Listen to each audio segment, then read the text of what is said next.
aromamari.com-ല് നല്ലൊരു വരനെ കണ്ടു. നമുക്കൊന്ന് നോക്കിയാലോ? എന്തായാലും നമ്മൾ അറോമ മാറി തെരഞ്ഞെടുത്തത് ശരിയായ തീരുമാനമായിരുന്നു. അതുകൊണ്ടാണ് നമ്മുടെ മകന് പെണ്ണ് കിട്ടിയത്. aromamari.com വെബ്സൈറ്റ് ആൻഡ് മൊബൈൽ ആപ്ലിക്കേഷനിലൂടെ ജീവിത പങ്കാളിയെ കണ്ടെത്തൂ. രജിസ്ട്രേഷൻ തികച്ചും സൗജന്യം.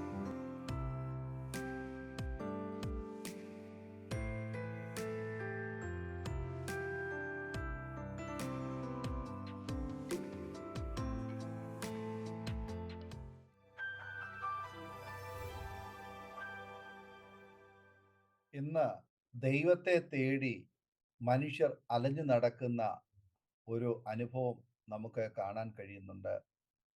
ചില ദൈവസൃഷ്ടികളായ സൂര്യനെയും സർപ്പത്തെയും മനുഷ്യനെയും ദൈവമാണെന്ന് കരുതി അവയെ വണങ്ങി വരുന്നു.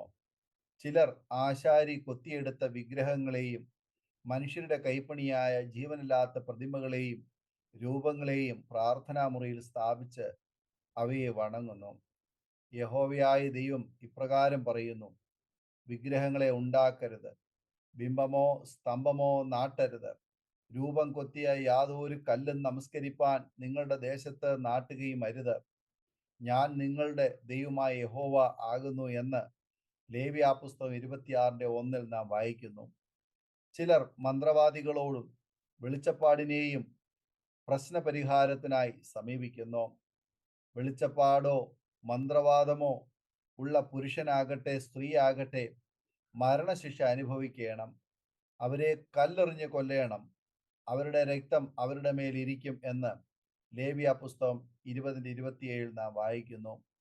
ചിലർ ദൈവപ്രീതിക്കായി ശരീരത്തിൽ മുറിവുണ്ടാക്കുന്നു. ചിലർ ശരീരത്തിൽ ഇഷ്ടരൂപങ്ങളെ കൊത്തുന്നു. ചിലർ ആഭിചാരം ചെയ്യുന്നു. ചിലർ മുഹൂർത്തങ്ങൾ നോക്കി പ്രവർത്തിക്കുന്നു. വചനം ഇങ്ങനെ പറയുന്നു: ആഭിചാരം ചെയ്യരുത്, മുഹൂർത്തം നോക്കരുത്, നിങ്ങളുടെ തലമുടി ചുറ്റും വിളുമ്പ് വടിക്കരുത്, താടിയുടെ അറ്റം വിരൂപമാക്കരുത്, മരിച്ചവന് വേണ്ടി ശരീരത്തിൽ മുറിവുണ്ടാക്കരുത്, മേയ്മേൽ പച്ച കുത്തരുത്, ഞാൻ യഹോവ ആകുന്നു എന്ന് ലേവ്യാപുസ്തകം 19:26 മുതൽ 28 വരെ നാം വായിക്കുന്നു. നാം ജീവനുള്ള ദൈവത്തെയാണ് ആരാധിക്കേണ്ടത്. യഹോവയുടെ ആദ്യത്തെ കൽപ്പന ലംഘിക്കരുത്. ഞാൻ നിന്റെ ദൈവമാകുന്നു, ഞാനല്ലാതെ അന്യ ദൈവങ്ങൾ നിനക്ക് ഉണ്ടാകരുത്. ഒരു വിഗ്രഹം ഉണ്ടാക്കരുത്. മീതെ സ്വർഗത്തിലെങ്കിലും താഴെ ഭൂമിയിലെങ്കിലും ഭൂമിക്ക് കീഴെ വെള്ളത്തിൽ എങ്കിലും ഉള്ള യാതൊന്നിൻ്റെയും പ്രതിമയും അരുത്. അവയെ നമസ്കരിക്കുകയോ സേവിക്കുകയോ ചെയ്യരുത്. നിന്റെ ദൈവമായ യഹോവയായ ഞാൻ തീഷ്ണതയുള്ള ദൈവമാകുന്നു എന്ന് പുറപ്പാട് പുസ്തകം 20:2 മുതൽ 5 വരെയുള്ള വേദഭാഗങ്ങൾ നാം വായിക്കുന്നു. ഈ ജീവനുള്ള ദൈവം നമ്മുടെ ഇടയിൽ എന്നും വസിക്കുന്നു. ലോകത്തിലെ മനോഹര സൃഷ്ടിയായി നമ്മെ മെനഞ്ഞ ദൈവം നമ്മോടുകൂടെ ഇരിക്കുവാൻ എപ്പോഴും ആഗ്രഹിക്കുന്നു. ഏദൻ തോട്ടത്തിൽ ദൈവം വൈകുന്നേരങ്ങളിൽ മനുഷ്യനെ സന്ദർശിച്ചോ? സൃഷ്ടാവിൻ്റെയും സൃഷ്ടിയുടെയും സ്വർഗീയ സംഗമത്താൽ പറുദീസയും മനുഷ്യനും തേജസ് ഉള്ളവനായി.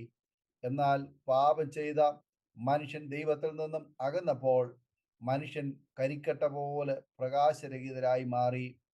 എന്നാൽ ആ കരിക്കട്ടയെ പ്രജ്വലിപ്പിക്കുവാൻ യഹോവയ്ക്ക് കരുണ തോന്നി. ഇസ്രായേൽ ജനത്തിലേക്ക് ദൈവ സാന്നിധ്യം ഇറങ്ങി വന്നു. നേതാവായ മോശയെ ദൈവം അവർക്കായി തിരഞ്ഞെടുത്തു. അവർക്ക് ന്യായപ്രമാണം, ആരാധനായാഗങ്ങൾ, പ്രായശ്ചിത്തം തുടങ്ങിയ കാര്യങ്ങൾ നൽകി.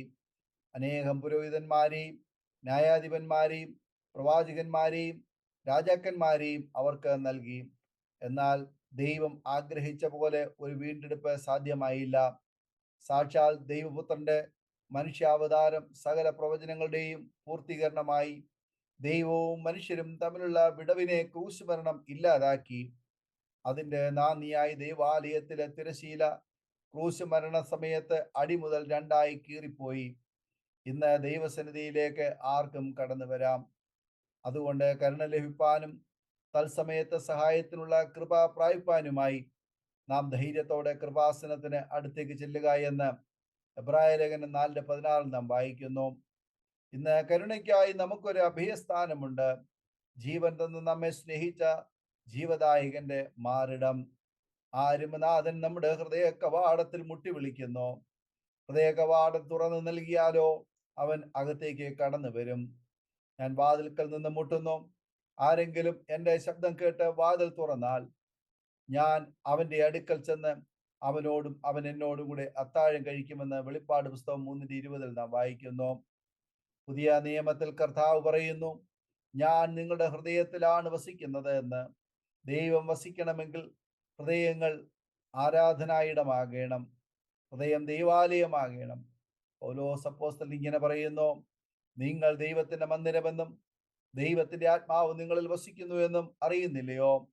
ദൈവത്തിന്റെ മന്ദിരം നശിപ്പിക്കുന്നവനെ ദൈവം നശിപ്പിക്കും. ദൈവത്തിന്റെ മന്ദിരം വിശുദ്ധമല്ലോ, നിങ്ങളും അങ്ങനെ തന്നെ എന്ന് 1 കൊരിന്ത്യർ 3:16-17 വചനങ്ങൾ നാം വായിക്കുന്നു. നാം ദൈവം ഏതിൽ മനുഷ്യരോടൊപ്പം വസിച്ചു. ഇസ്രായേൽ മക്കളുടെ അടുക്കിലേക്ക് മരുഭൂമിയിലും ചെങ്കടലിലും ഈ ദൈവ സാന്നിധ്യം ഇറങ്ങി. ഈ സാന്നിധ്യം മോശയോടുകൂടെ ഉണ്ടായിരുന്നു. ഈ സാന്നിധ്യം പല ആവർത്തി പലൽ കൂടിയും ഇറങ്ങി വന്നു. എന്നാൽ കർത്താവിന്റെ അനുയായിയായി ആകുന്ന വ്യക്തികളിൽ ഈ ആത്മാവ് നമ്മുടെ ഉള്ളത്തിൽ വസിക്കുന്നു. സന്തത സഹചാരിയായി ഈ ആത്മാവ് സകല സത്യത്തിലും നമ്മെ വഴി നടത്തുന്നു. ഈ ആത്മാവ് നിത്യസഹായകനായി ഏത് പ്രതികൂലങ്ങളിലും വീണു പോകാതെ തളരാതെ നിലകൊള്ളുവാൻ ശക്തി തരുന്നു. ഈ രക്ഷ സ്വന്തമാക്കുവാൻ നാം ഒന്നും ചിലവിടേണ്ടതില്ല. ഈ രക്ഷ സൗജന്യമാണ്. ഇത് അനുഭവിക്കുവാൻ ഹൃദയം വിശുദ്ധീകരിക്കപ്പെടുക മാത്രമാണ് ആവശ്യം. പാപപങ്കിലമായ ഹൃദയത്തിൽ പാപരഹിതനായ കർത്താവിന് വസിക്കുവാൻ കഴിയുകയില്ല. അതിനാൽ നമ്മുടെ ഉള്ളങ്ങളെ ശുദ്ധീകരിക്കാം. ദൈവം വസിക്കുന്ന ആലയങ്ങളായി നമുക്ക് മാറാം. നിങ്ങൾ എന്നെ അന്വേഷിക്കും, പൂർണ്ണ ഹൃദയത്തോടെ അന്വേഷിക്കുമ്പോൾ നിങ്ങൾ എന്നെ കണ്ടെത്തും എന്ന് യിരെമ്യാവ് 29:13 നാം വായിക്കുന്നു. ഈ വചനങ്ങളാൽ ദൈവം നമ്മെ അനുഗ്രഹിക്കുമാറാകട്ടെ. ആമേൻ. നമ്മുടെ മകന്റെ വിവാഹം കുറച്ച് ടെൻഷനായിരുന്നു. അപ്പോഴാണ് ഞങ്ങൾ aromamary.com-ൽ രജിസ്റ്റർ ചെയ്തത്. അവിടെ നിന്നാണ് നമ്മുടെ മകന് നല്ലൊരു പെൺകുട്ടിയെ കണ്ടെത്തിയത്. ഇന്ന് തന്നെ aromamary.com ഡൗൺലോഡ് ചെയ്യൂ.